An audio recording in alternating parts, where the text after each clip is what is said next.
এই বৃক্ষ দেখছেন আপনি? কত সবুজে ভরা, কত সুন্দর।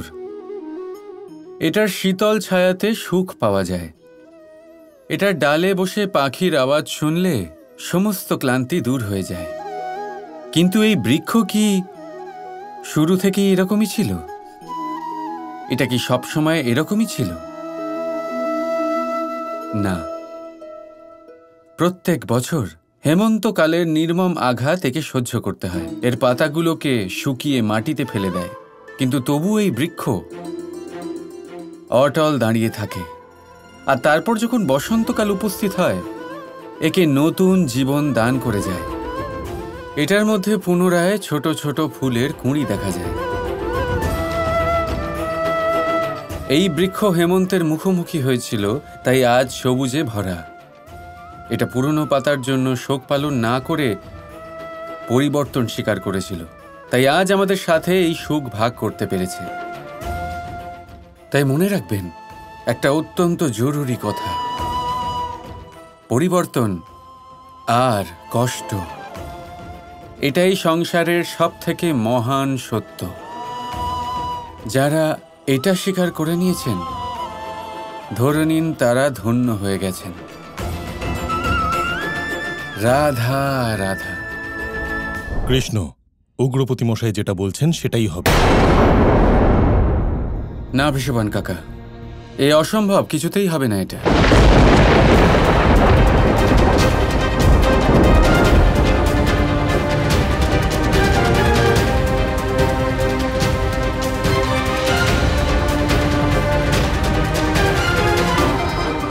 হ্যাঁ কানাই, যেমন উগ্রপতি মশাই বলেছেন তেমনটাই হবে।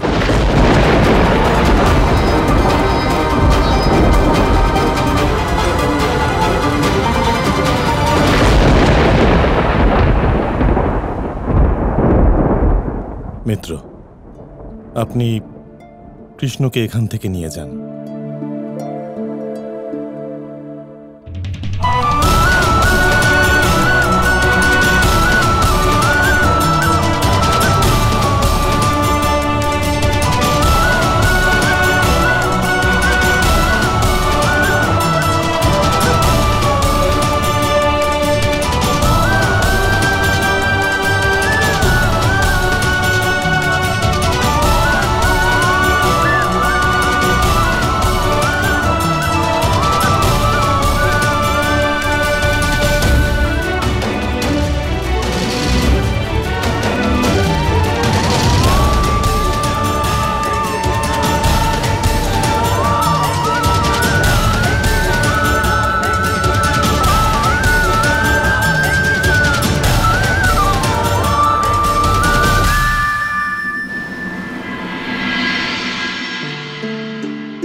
আর্য, এগুলো তো শুধু আপনারই বনবাসের বস্ত্র।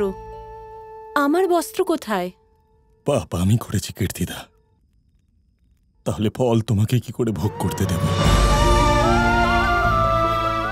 না আর্য, আমি আপনার অর্ধাঙ্গিনী। আপনার পাপ পুণ্য সবকিছুরই অর্ধেক ভাগীদারও আমি। তোমার মতো স্ত্রী পেয়ে আমি ধন্য হয়ে গেছি, কিন্তু কীর্তিদা, তোমাকে আমাদের পুত্র ধামার জন্য থাকতে হবে। ওর তোমাকে প্রয়োজন আছে, ওর জন্য তোমাকে থাকতে হবে।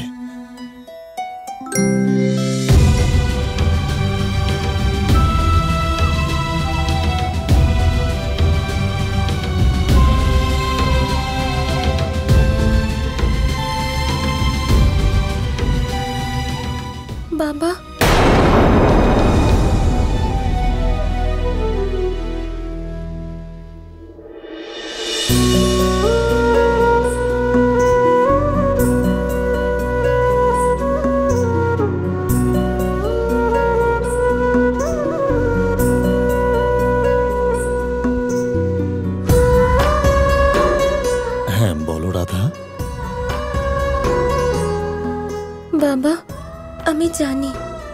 যে কৃষ্ণ আপনাকে যা বলেছে তাতে আপনার খুব খারাপ লেগেছে,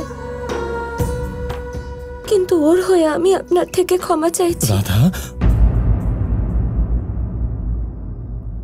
মা না, আমার কাছে কেন ক্ষমা চাইবে? দেখো রাধা, কৃষ্ণ ভালো ছেলে, কিন্তু ওকে সমাজের রীতি পরম্পরার সম্মান করতে শিখতে হবে। তুমি চিরকাল ওর হয়ে ক্ষমা চাইতে পারো না। বিবাহের পরে ওর পাশে বসে ওকে ভালো করে বুঝিয়ে বলো, ও সব বুঝতে পারবে।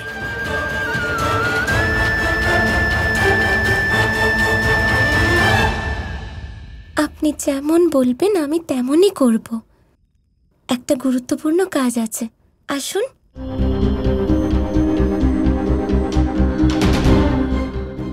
চলো।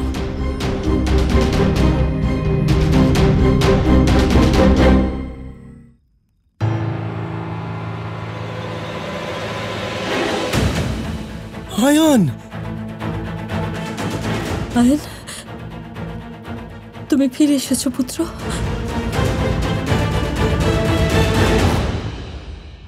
হ্যাঁ কাকি, আমি নিজে আয়ানকে বুঝিয়েছি যে মাতা পিতার আমাদের থেকে অনেক আশা থাকে। ওনারা চান যে তার পুত্র সংসার হোক, বৃদ্ধ বয়সে তারা তাদের সম্বল হোক। ব্যাস, আয়ানকে তার দায়িত্বের আভাস বুঝিয়ে ফেরত নিয়ে এলাম।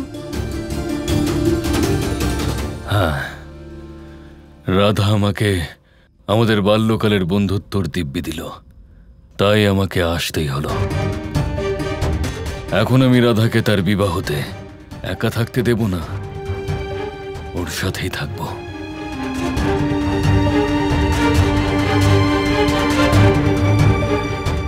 রাধা মা, আমি তোমার এই উপকার সারা জীবনেও ভুলব না, যে তুমি আমার আয়ানকে ফেরত এনেছ। ঋষভান বাবু, আপনি এই সংসারের সবচেয়ে ভাগ্যবান পিতা যে আপনি রাধার মতো কন্যা পেয়েছেন।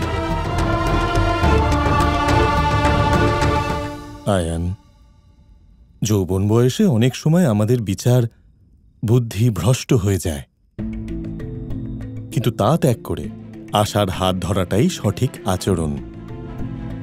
তুমি ফিরে এসে আমাদের সবাইকে আনন্দিত করেছ, আমরা সবাই প্রসন্ন পুত্র। এ কেমন উৎসব পালন করছেন আপনারা?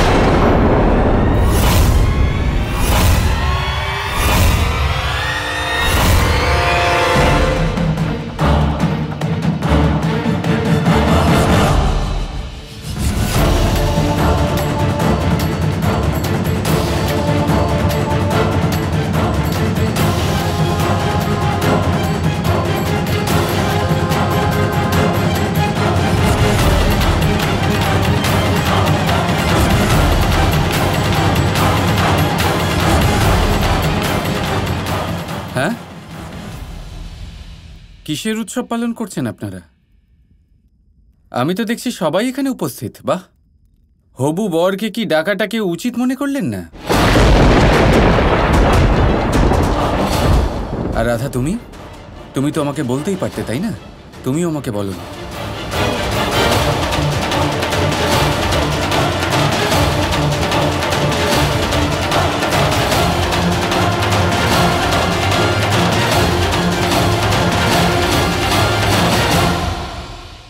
কৃষ্ণ, তুমি এখানে কি করছো? ভুলে গেলে 3 দিন তুমি রাধার সাথে দেখা করতে পারবে না। কাকা, আপনি তো জানেন আমি এই পুরনো পরম্পরায় বিশ্বাস রাখি না।